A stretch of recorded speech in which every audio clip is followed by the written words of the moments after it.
E as Forças Armadas inspecionaram hoje os códigos-fonte da urna eletrônica e também dos sistemas de votação. Outras entidades também podem fazer a inspeção. A assessoria do Tribunal Superior Eleitoral informou que técnicos das Forças Armadas foram nesta quarta-feira, 3 de agosto, até a Corte para inspecionar o código-fonte das urnas após o ministro da Defesa ter enviado na última segunda-feira, dia 1º, um ofício ao TSE pedindo acesso urgentíssimo a esses dados. Como o TSE respondeu, esse acesso já estava disponível desde outubro do ano passado. Na parte da manhã, os técnicos da Justiça Eleitoral, responsáveis pela programação do código-fonte, fizeram reuniões explicativas. A inspeção começou pela tarde, em uma sala na sede do TSE própria para isso.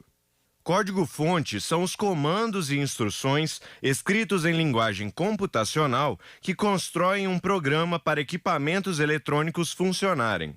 Até hoje, uma variedade de órgãos públicos e entidades já fizeram a inspeção, como a Controladoria Geral da União, o Ministério Público Federal, o Senado, o Partido Trabalhista Brasileiro e a Universidade Federal do Rio Grande do Sul. A Polícia Federal agendou para realizar a inspeção entre os dias 22 e 28 de agosto. E desde 2020, o TSE vem aumentando ainda mais a lista das instituições que têm permissão para realizar o procedimento. Existe também um projeto piloto que permite acesso remoto aos códigos para a Universidade Federal de Pernambuco, a Universidade Estadual de Campinas e para a Polícia Federal. E o presidente do Senado, Rodrigo Pacheco, e também o presidente do Supremo Tribunal Federal, Luiz Fux, deram claras demonstrações de apoio ao sistema eleitoral brasileiro. Volto a falar com Vinícius Serra. Vinícius, declarações super importantes nessa quarta-feira.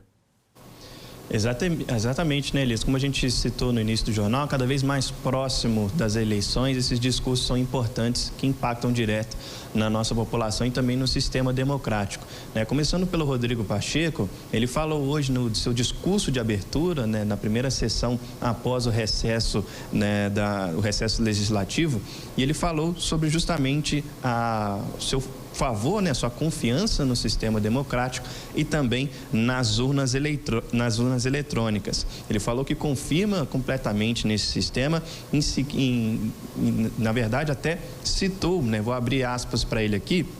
Ele falou: eu tenho plena confiança no processo eleitoral brasileiro, na justiça eleitoral e nas urnas eletrônicas por meio deste processo eleitoral. Nós já passamos por isso desde 1996.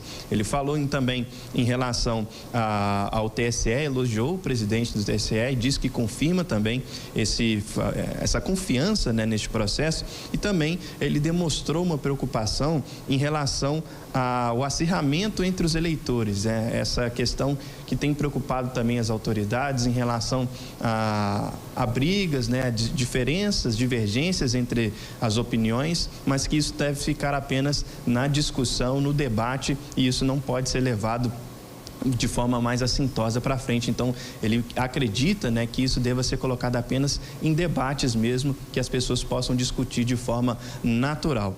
Agora, em relação ao presidente do STF, né, o Luiz Fux, ele falou mais em relação às fake news. Ele falou que as notícias falsas se propagadas realmente, elas podem causar perdas irrecuperáveis, né, em uma disputa eleitoral como essa. Ele comentou que as pessoas, elas devem estar bem informadas e só assim para poder terem a certeza na hora que forem votar, porque uma notícia errada em respeito a algum candidato, por exemplo, algum partido, pode causar uma diferença muito grande. Então, é importante as pessoas estarem atentas às informações corretas, poderem se informar, para aí sim elas tomarem a decisão na hora de fazer a votação. Então, é importante estar atento a todo o processo democrático, como que ele funciona. Se tem dúvida, procurar entender, mas como a gente já trouxe aqui em outras vezes, é um sistema que sim, a gente pode confiar. Elias. Com certeza, Vinícius, é um sistema confiável, é um sistema que realmente colocou a população brasileira aí à frente de tantos outros países quando o assunto é transparência, principalmente pelo código-fonte das urnas eletrônicas, pelo sistema eleitoral. E eu faço também um voto aqui, né, para aquelas pessoas que acreditam que pode ter alguma fraude nas urnas. É só essas pessoas se tornarem mesários voluntários, por exemplo, para entenderem como é que funciona o processo, que é realmente transparente, como é que funciona ali no início, quando a urna chega a um posto de votação, um documento é emitido justamente para mostrar que nenhum voto ainda foi computado. No final do dia também, essa mesma urna, ela emite um outro comprovante que pode ser acessado por qualquer pessoa a qualquer momento, inclusive depois das eleições. Fica aí a dica, Vinícius, não dá mais para a gente ficar ouvindo discursos contrários a urnas eletrônicas e pensar que isso é comum. Não é comum, a gente sabe bem disso, precisamos estar atentos sim, principalmente nesse período. Muito obrigado, Vinícius.